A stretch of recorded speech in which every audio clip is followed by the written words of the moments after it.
دوستو جب سے ڈیبیٹ ہوئی ہے مفتی صاحب اور جاوید اختر کے بیچ میں، جب بھی ہم موبائل اٹھاتے ہیں صرف اور صرف وہ ڈیبیٹ چلتی ہوئی نظر آتی ہے۔ اس کے علاوہ بہت کم دوسری چیزیں نظر آ رہی ہیں، لیکن سب سے مزے والی بات اس ڈیبیٹ کے اندر یہ تھی کہ جاوید اختر کو مفتی صاحب نے منہ توڑ جواب دیا ہے، اور مجھے سب سے بہتر اس ڈیبیٹ کے اندر یہ پوائنٹ لگا ہے، ذرا آپ بھی دیکھیں۔ آپ نے کہا کہ کسی مذہبی کتاب میں ڈائناسور کا ذکر نہیں ہے، افسوس کہ آج تک کسی میتھمیٹکس کی کتاب میں مجھے ڈائناسور کا ذکر نہیں ملا۔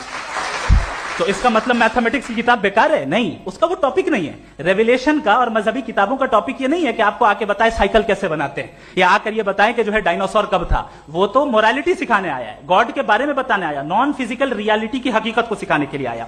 اس کے بعد انہوں نے کہا کہ بھائی ہمیں نہیں معلوم، اگر نہیں معلوم تو کلیئرلی کہہ دینا کہ نہیں معلوم ہے، اس میں کیا حرج ہے؟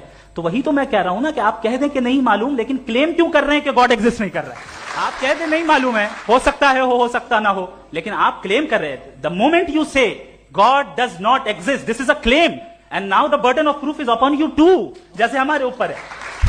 آخری چیز انہوں نے کہا کہ خدا دنیا بنانے سے پہلے 150 سال پہلے یا کروڑوں سال پہلے کیا کر رہا تھا؟ ارے حضرت